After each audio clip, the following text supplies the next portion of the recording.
भएको सबैले महसुस गरेको बेलामा यहाँहरूले जसरी काठमाडौँमा रहनुभएका साथीहरूले एकजुट भएर अगाडि बढ्ने निर्णय गर्नुभएको छ, म त्यसको लागि सबभन्दा पहिला यहाँहरूलाई धेरै धेरै धन्यवाद दिन चाहन्छु र यो एउटा राम्रो सुरुवात गर्नुभएको छ। यहाँहरू सबैलाई बधाई पनि दिन चाहन्छु। सम्पूर्ण मुलुक एक ढिक्का भएर परिवर्तनको घन्टी बजाइरहेको बेलामा सुदूरपश्चिमले अलि परबाट घन्टी बजाएर काठमाडौँले नसुनेको मात्र हो, घन्टी नबजाएको चाहिँ होइन, मजाले बजाएको छ। हामीलाई राम्रोसँग थाहा छ। उही काठमाडौँले पर भएपछि अलि बढी विभेद गरेको छ विभिन्न ठाउँलाई, त्यसैले गर्दा आवाज कम सुनिएको मात्रै हो। तर मलाई थाहा छ जुन ढङ्गमा साथीहरू एकत्रित भएर व्यवस्थित भएर र प्रतिबद्ध भएर अगाडि बढ्नु भएको छ, यसले एकदमै शुभ सङ्केत दिएको छ। कयौँ साथीहरूलाई मैले पार्टी कार्यालयमा भेटेको छु, उहाँहरू तयारीमा हुनुहुन्छ। कयौँ साथीहरू खुलेर अगाडि बढ्नु भएको छ। क्षमतावान, नयाँ पुस्तालाई प्रतिनिधित्व गर्न सक्ने र आउँदो पुस्ताको भाग्यरेखा कोर्न सक्ने त्यस्ता व्यक्तिहरू पार्टीमा जोडिने क्रम निरन्तर भइरहेको छ।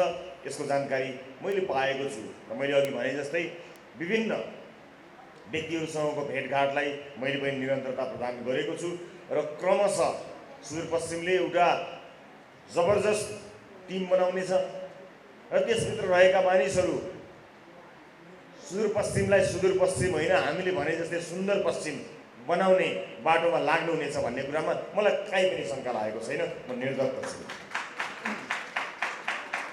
उपस्थित साथीहरू, पार्टी निर्माणको क्रममा हामी छौँ। अहिले जुन ढङ्गले मुलुकको राजनीति अगाडि बढेको छ त्यसलाई नेपाली जनताले अत्यन्त नजिकबाट निहालिरहेका छन्। हाम्रो उपस्थितिले मात्रै पनि जुन ढङ्गले होसियारी देखिएको छ ठाउँ ठाउँमा, सदनदेखि सरकारसम्म र विभिन्न राजनीतिक दलहरूमा जुन किसिमको एउटा चलायमान अवस्था देखिएको छ, यो आफैमा एउटा राम्रो सङ्केत हो। यसलाई मैले गलत अर्थमा लिएको छैन, राम्रो सङ्केत हो। र मैले सरकारको काम कारबाहीलाई पनि भनेको छु कि जसरी भ्रष्टाचारको विरुद्ध बुलन्द आवाज उठाउँदै राष्ट्रिय स्वतन्त्र पार्टी घन्टी बजाउँदै अगाडि आयो, सम्भवतः त्यो आगमनले काहीँ न काहीँ सरकारलाई पुराना भ्रष्टाचारका फाइलहरू खोल्नमा प्रेरणा दिएकै हुनुपर्छ र लागेको हुनुपर्छ कि अहिले फाइल खोलिएन भने 84 सम्म त के हो भन्ने लागेकै हुनुपर्छ। त्यस कारणले यो सङ्केत देखेकै छ। ठिक छ, हामी खुसी छौँ। हामीले निर्वाचन जानु अगाडि उठाएका विषयहरूमा सरकारले आउने निर्वाचनसम्म नै धेरै सरसफाइ गर्न सकेछ भने हाम्रो काम सजिलो नै हुनेछ। किनकि नेपाली जनताले अब जुन किसिमको एउटा समृद्धिको खाका कोरेका छन् र त्यो समृद्धिको खाका कोर्नुभन्दा अगाडि जुन किसिमको सुशासनको प्रतिबद्धता चाहिन्छ त्यसको छनक देख्न पाएको हुनाले हामी यसमा खुसी नै छौँ। हामीले यसमा दुःख मनाउ गर्न पर्ने कुरा केही पनि छैन।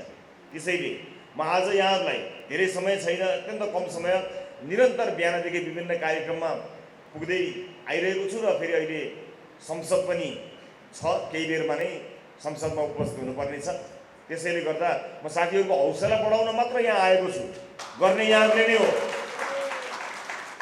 समय त मिलाउने कुरा हो र यहाँ आज यो एउटा सङ्केत र साङ्केतिक घन्टी यहाँहरूले काठमाडौँमा बजाउनु भएको छ। म एउटा कुरा अलिकति तितो होला तर साथीहरूलाई भन्न चाहन्छु, साँच्चै नै हामीले सङ्गठनलाई चुस्त बनाउने र सङ्गठनमा सबैलाई जोड्ने र विशेष गरेर ती दुर्गम गाउँ बस्तीहरूमा हामी पुग्ने हो भने अब केही समयका लागि काठमाडौँको सुविधाबाट हामीले अलिकति बाहिर निस्कनै पर्ने हुन्छ। त्यसका लागि हामी प्रतिबद्ध हुनैपर्छ। त्यो काठमाडौँले एउटा आकर्षण दिन्छ। यहाँको सुविधा तुलनात्मक रूपमा सुविधा, यो आफैमा सुविधा होइन, जसलाई सुविधा भनिएको छ। संसारका देशहरू राजधानी कस्ता छन् भन्ने कुरा मैले भन्नै पर्दैन, तर सुदूरपश्चिमको तुलनामा केही सुविधा दिएको हुनाले यसले हामीलाई लोभ्याएको छ। हामीलाई कता कता दसैँमा मात्र जाने ठाउँ बनाएको छ। मैले अघि नै भनिहालेँ, मैले अलिकति तितो पनि बोल्नै पर्ने हुन्छ। त्यो हाम्रो बाध्यता पनि हो। आफू जन्मी हुर्की पढी यहाँ आइपुगेको त्यो ठाउँ दसैँमा टिको लाउने जाने मात्र ठाउँ होइन, सधैँ बस्ने ठाउँ बन्न सकोस् त्यसका लागि हामीले काम गर्ने हो।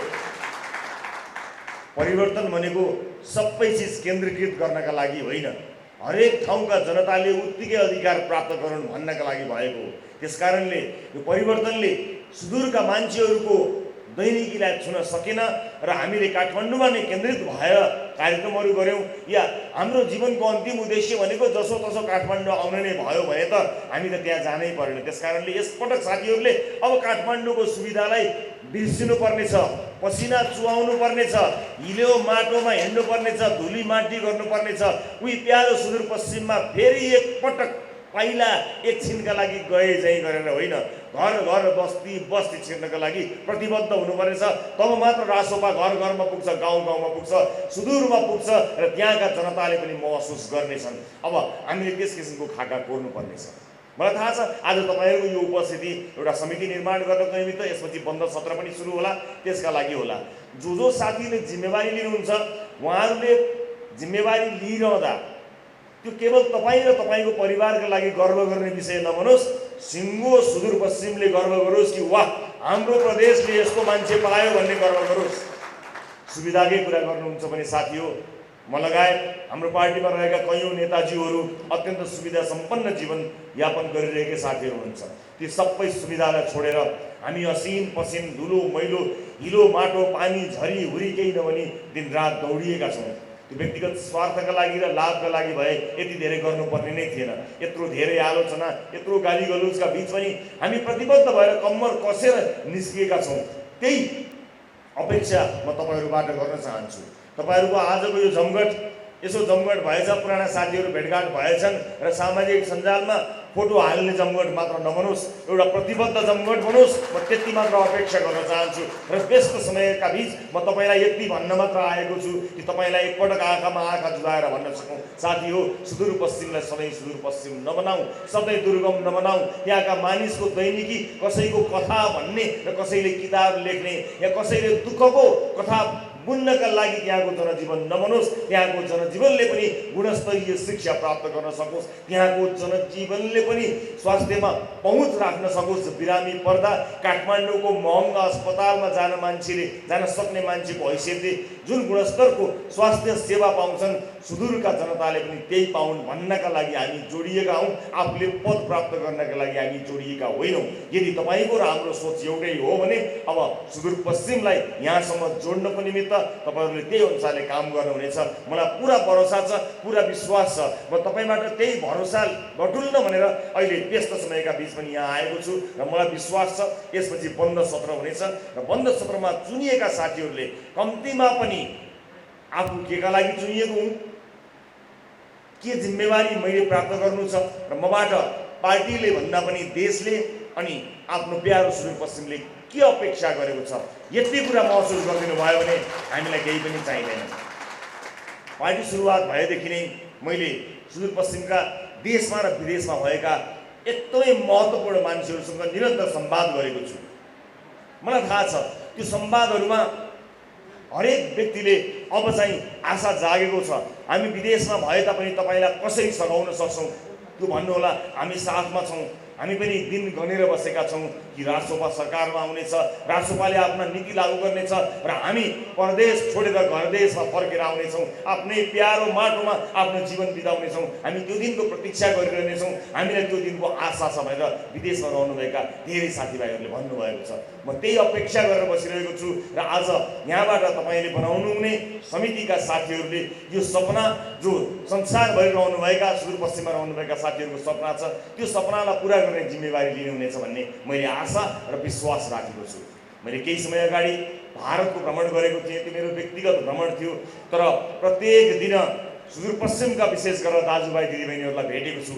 आँखामा आँसु पारेर मलाई अँगालो मारेर उहाँले भनेका छन्, दाइ कहिले होला आफ्नै देशमा गरी खाने, कहिले होला यो बैरी बिरानो देशबाट मुक्ति पाउने, कहिले होला आफ्नै माटोमा परिश्रम बगाउने, कहिले होला आफ्नै घरमा आफ्नै बाबाको काखमा बस्ने, कहिले होला कलिला आफ्ना छोराछोरीलाई हेर्ने भनेर आँखाभरि आँसु पार्दै मलाई अस्ति भर्खरै भन्नुभएको छ। मेरो कानमा अहिले पनि गुन्जिएको छ। मैले उहाँहरूलाई बाचा गरेर आएको छु, नहालिदिनु होला, केही समय धैर्य गर्नु होला। हामी हामी तपाईको त्यो सपनालाई तपाईको होइन हाम्रो र सिङ्गो देशको सपना बनाउन दिनरात मेहनत गरिरहेका छौँ। समय धेरै टाढा छैन, कम्तीमा पनि आउँदो चुनावसम्म हामीले धेरै काम गर्नुपर्ने छ, आफ्ना योजनाहरूमा काम गर्नुपर्ने छ, राजसभाका बारेमा घर घरमा पुगेर बताउनु पर्ने छ, गाउँ गाउँ टोल टोल बस्ती बस्तीमा पुगेर बताउनु पर्ने छ। त्यसमा तपाईँ पनि जोडिनु होला, हामी पनि जोडिन्छौँ। र तपाईँले अहिलेदेखि नै जसले जहाँ जुन सहरमा जुन कम्पनीमा काम गर्दै हुनुहुन्छ, आजैदेखि 84 सालको चुनावमा चाहिँ मलाई छुट्टी चाहिन्छ भन्नुहोला। तपाईँहरू कम्तीमा पनि आफ्नो देशको भविष्यका लागि यहाँ आउनुपर्ने छ। त्यसो त हामी तपाईँ जहाँ हुनुहुन्छ त्यहीँबाट भोट हाल्नका लागि पनि काम गरि नै रहेका छौँ। कथम कदाचित छल गरेर बल गरेर तपाईँको त्यो मताधिकार कसैले खोसिदियो भने पनि आफ्नो काम गर्ने ठाउँमा भन्नुहोला, यस पटकको चुनावमा त म आफ्नै देश जान्छु, मलाई छुट्टी देऊ, मैले आफ्नो देशको भविष्य बदल्नु छ, आफ्नो मात्र होइन भनेर आजैबाट छुट्टीको कुरा गर्दै गर्नुहोला भनेर आएको छु र उहाँले मनन गर्नुभएको छ।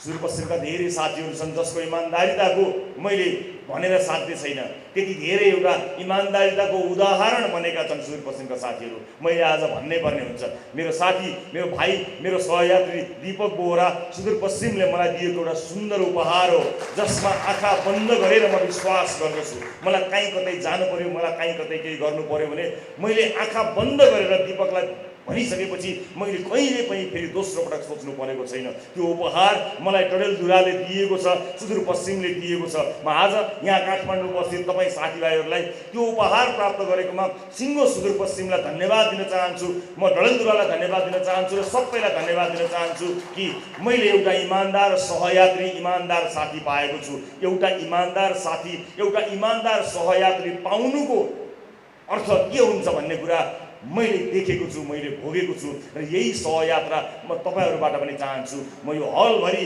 त्यही इमान्दारिता बोकेको मेरो प्रिय साथी, मेरो सहयात्री दीपक बोहरा तपाईँहरूमा देखिरहेको छु र मलाई थाहा छ यो सन्देश बोकेर तपाईँ सुदूरपश्चिमका गाउँ गाउँ बस्ती बस्तीमा पुग्नुहुनेछ र घन्टी बजाउँदै देशभरिका साथीहरूलाई जसरी अरूले बजाइरहेका छन् त्यसै गरी तपाईँ आफ्नो ठाउँमा जानुहुनेछ र सबलाई जगाउनुहुनेछ र हामीले जुन एउटा सपना देखेका छौँ त्यो सपना साकार पार्ने यात्रामा सँगै हिँड्नुहुनेछ। मैले यति विश्वास लिएको छु। समय कम छ, अहिले दौड्नुपर्ने छ, त्यसैले मैले चाहेका धेरै कुरा भन्न सकिनँ, तर यो सुरुवात मात्रै हो।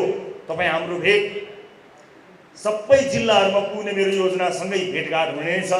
ठाउँ ठाउँमा कार्यक्रमहरू हुँदा त्यही जिल्लाहरूमा विभिन्न भेलाहरू, अनेक सबै प्राय निर्वाचन क्षेत्रहरूमा हुने विभिन्न भेलाहरूमा तपाईँको र मेरो भेटघाट अवश्य पनि हुनेछ।